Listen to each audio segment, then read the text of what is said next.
Wapendwa wana familia ya Mungu, karibuni tutafakari neno la Mungu pamoja. Ikiwa leo siku ya Jumanne, somo la Injili ilivyoandikwa na Luka, sura ya 10 aya ya 1 hadi ya 9. Bwana aliweka wengine 70, akawatuma wawili wamtangulie kwenda kila mji na kila mahali alipokusudia kwenda mwenyewe. Akawaambia, mavuno ni mengi, lakini watendakazi ni wachache. Basi muombeni Bwana wa mavuno apeleke watendakazi katika mavuno yake. Enendeni, angalieni, na watuma kama wana-kondoo kati ya mbwa mwitu. Msichukue mfuko, wala mkoba, wala viatu, wala msimwamkie mtu njiani. Na nyumba yoyote mtakayoingia, semeni kwanza, amani iwemo nyumbani humu. Na akiwamo mwana wa amani, amani yenu itamkalia. La hayumo, amani yenu itarudi kwenu. Basi kaeni katika nyumba hiyo, mkila na kunywa vya kwao. Maana mtendakazi amestahili kupewa ujira wake. Msihamehame kutoka nyumba hii kwenda nyumba hii, na mji wowote mtakaoingia. Wakiwakaribisha, vileni vyakula viwekwavyo mbele yenu. Wapozeni wagonjwa waliomo, waambieni ufalme wa Mungu umekaribia. Neno la Bwana.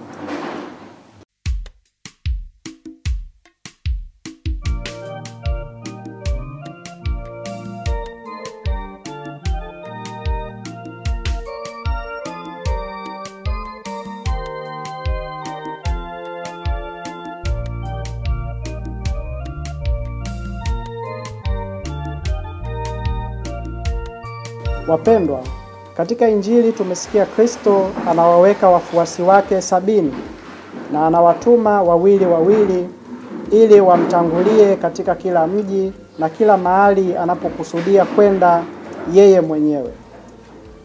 Anawapatia utume na maelekezo ya namna gani waufanye utume huo. Idadi yao ilikuwa ni 70, na kama ilivyokuwa alipowachagua mitume 12 kwa idadi ya makabila 12 ya wana wa Israeli, anawachagua wafuasi 70 kwa idadi ya wazee 70 wa Israeli, ambao Musa na Aroni walipanda nao katika mlima Sinai na kuona utukufu wa Mungu wa Israeli.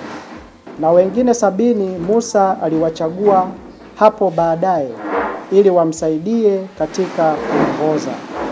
Tunayasoma haya katika kitabu cha Kutoka sura ya 24 aya ya 1 na aya ya 9, lakini pia kitabu cha Hesabu sura ya 11 aya ya 16 hadi ya 17 na aya ya 24 hadi ya 25. Wapendwa, ni jambo la furaha kwamba Kristo alikuwa na wafuasi wengi waliokuwa wanafaa katika utume. Wafuasi hawa 70, pamoja na kwamba hawakuwa karibu na Yesu sana kama ilivyokuwa kwa mitume 12, hata hivyo walikuwa ni wasikilizaji wa mara kwa mara wa mafundisho yake. Walishuhudia miujiza aliyoitenda na walimwamini Kristo. Wafuasi hawa 70 ndio wale ndugu 120 ambao mtume Petro aliwaongelea katika kitabu cha Matendo ya Mitume sura ya 1 aya 15 na aya ya 21 hadi ya 22. Wapendwa, kwanza kabisa Kristo anawatuma wawili ili waimarishane na kuhamasishana. Mmoja anapoanguka, mwingine anamuinua na kumsaidia. Hilo ndilo lengo la kuwatuma wawili. Nasi katika maisha yetu, tunapokuwa 2, 3 na zaidi katika jumuiya, katika familia, je, tunaimarishana pale tunapoanguka? Tunahamasishana pale ambapo kuna udhaifu? Lakini Kristo Anawatuma si katika miji yote kama ilivyokuwa kwa mitume, bali anawatuma katika miji na kila mahali alipokusudia kwenda.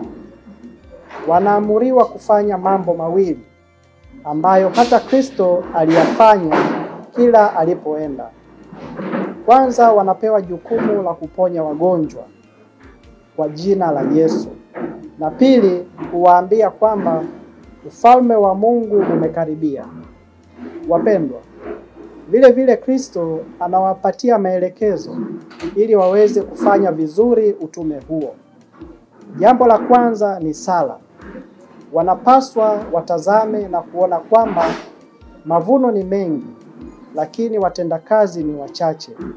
Hivyo wamuombe Bwana wa mavuno apeleke watendakazi katika mavuno yake. Kulikuwa na walimu wengi katika Uyahudi, lakini hawakuwa watendakazi. Hawakukusanya roho za watu katika ufalme wa Mungu, bali waliyafanya hayo kwa ajili ya maslahi yao. Jambo la pili, wawe na matarajio ya kupata shida na mateso, kwa sababu wanatumwa kati ya maadui ambao wanafananishwa na mbwa mwitu.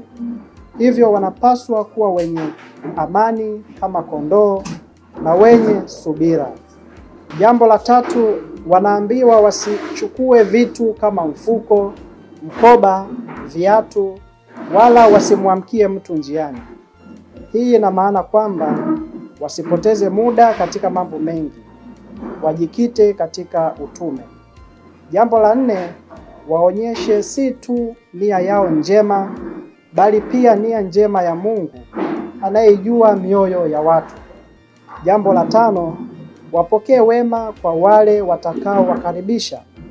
Wapendwa, nasi tukiwa wafuasi wa Kristo tumetumwa.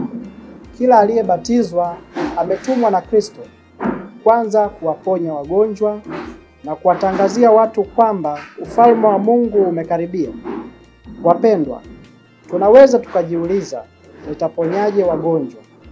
Tunaweza kuwaponya wale waliokuwa wameumizwa mioyo yao na watu wengine kwa kuwapenda, kwa kuwajali, kwa kuwasikiliza, kwa kuwapatia nafasi tena.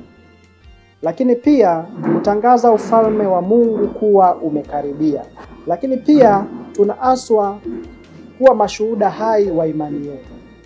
Wapendwa, kila mmoja wetu ni kati ya wale wafuasi 70 wanaofaa katika utume ambao Kristo mwenyewe ametutuma. Kristo anamtuma kila mmoja wetu aweze kumtangulia katika mji na kila mahali ambapo yeye mwenyewe anakusudia kwenda. Kristo anakusudia kwenda katika familia zetu, ofisini kwetu, shambani kwetu, kanisani kwetu, katika jumuiya yetu. Kristo anakusudia kwenda kila sehemu yetu. Hivyo ananituma mimi, anakutuma wewe kwenda kupeleka ujumbe wa amani. Anatutuma kwenda kuponya wagonjwa wa majeraha ya chuki, kutopendwa, uadui, vita na visa na ugonjwa wowote ule wa namna kama hizi. Lakini zaidi anatutuma kwenda kuwaambia wote kuwa ufalme wa Mungu umekaribia. Tumwombe Mungu kupitia maombezi ya Mtakatifu Luka Mwinjili, yeye ambaye alikuwa ni tabibu akitibu wagonjwa katika mji wa Antiokia, kama tunavyosoma katika waraka wa Mtume Paulo kwa Wakolosai sura ya 4 aya 14, na aliyemsindikiza Mtume Paulo katika safari ya 2 na ya 3 ya utume kwa mataifa. Atuombee ili nasi tuweze kweli kuufanya utume aliyotutuma Kristo, tukizingatia na kushika maelekezo yake. Tumsifu Yesu Kristo.